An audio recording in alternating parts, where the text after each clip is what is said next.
G7 ममालिक के 3 रोज़ा इजलास में क्या कुछ तय हुआ है? बड़ी इक्तिसादी ताकतें इस वक्त हमें इकट्ठी दिखाई देती हैं। लेकिन आपको हैरानगी होगी ये सुन के और देख के कि 2 दिन पहले तो जो Indian prime minister Narendra Modi हैं, वो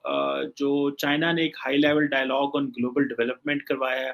वो उसका भी मेंबर थे और वहाँ पे भी बैठे हुए थे। वो उससे पहले जो ब्रिक्स की मीटिंग हुई जहाँ पे रशियन प्रेसिडेंट व्लादिमीर पुतिन थे और बाकी Brazil, south Korea, south Africa और बाकी जो चाइनीज़ थे वो बैठे हुए थे और वो टोस्ट कर रहे थे जनाब कप जो था और एक फ्रेंडशिप और इसकी बातें हो रही थी। इधर जो है वो इंडियन प्राइम मिनिस्टर जो है वो यूरोप आ गए हैं और यहाँ पे आके वो बैठ के तो वो बेसिकली अगर मैं ये कहूँ कि इस वक़्त बहुत सारे जो डिप्लोमैटिक ऑब्जेक्टिव में जो प्राइमरी डिप्लोमैटिक ऑब्जेक्टिव है फॉर द G7 वो इंडिया को वेस्टर्न साइड के करीब करना है। अच्छा मज़े की बात ये है कि इंडिया और इंडोनेशिया जो है उसको ये इंक्लूड कर रहे हैं एज़ ए पार्टनर कंट्रीज़ और इसके फ़ौरन बाद एक समिट हो रही है स्पेन में जिसमें कोई 30 मेंबर स्टेट्स जो हैं इन्वॉल्व हैं जिसमें Japanese prime minister, south Korean और बहुत सारे और जो ममालिक हैं। और ये बेसिकली मेरा ख़्याल है पहली दफ़ा ये एशियन कंट्रीज़ को भी साथ इसमें बुला रहे हैं। अब अगर आप देखें कि ये जो US, UK, Canada, Germany, France, Italy, Japan ये जितने भी ममालिक हैं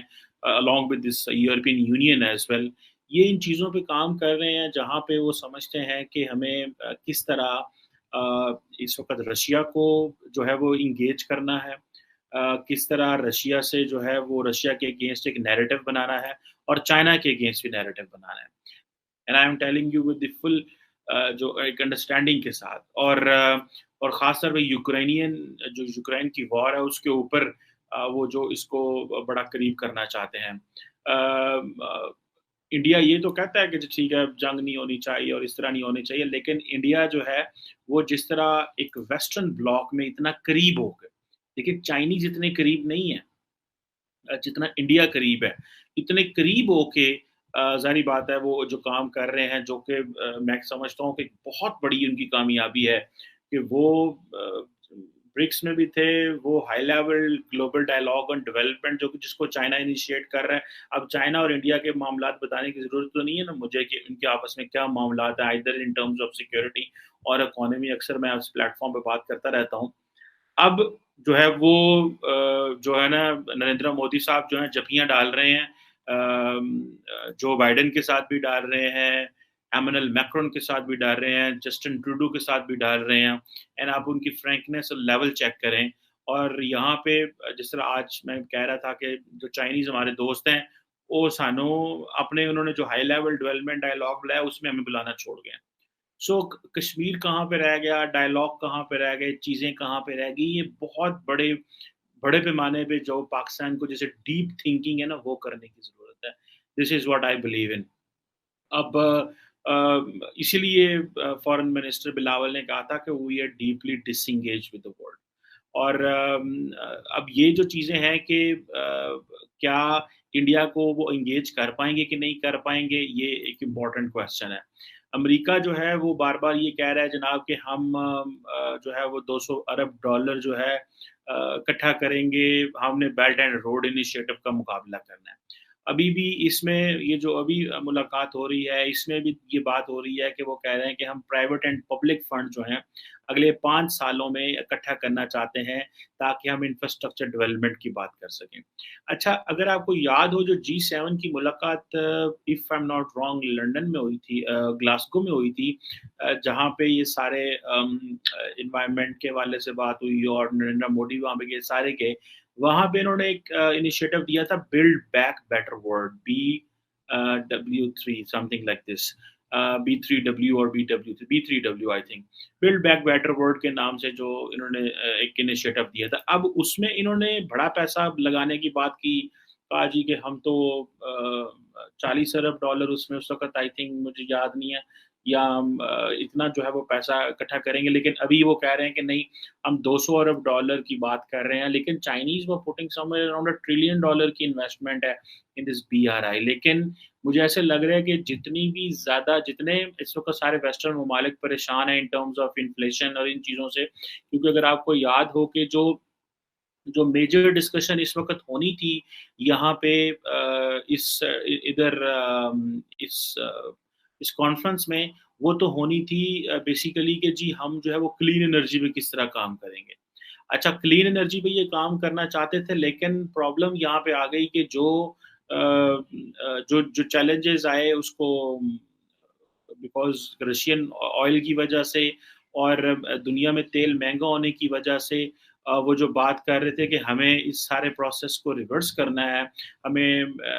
जो है वो जो मैसिव इस वक़्त जिसे बोलते हैं ना कि क्लीन एनर्जी की तरफ काम करना है और ये चीज़ें आगे लेके आनी है, वो थोड़ा ज़ाहिर बात है मुश्किल होता जा रहा है। और इसने इतना आसान नहीं होगा कि आप क्लीन एनर्जी में और इन चीज़ों में जो है वो घुसते जाएँ। लेकिन अगर 200 अरब डॉलर की बात हो रही है, तो ये 200 अरब डॉलर किधर जाना है, किस तरह ये इन्वेस्टमेंट होनी है, ये सारी बात है। एक एक बड़ा जो है वो इम्पोर्टेंट क्वेश्चन है। चाइना जो है वो ज़ाहिर बात है उसको परेशानी तो होती है कि ये सारे मुल्क इकट्ठे हो गए हैं। अब चाइना को जो टेक्निकली चाइना को एडवांटेज ये है कि चाइना का अभी भी सप्लाई चेन पे कंट्रोल है।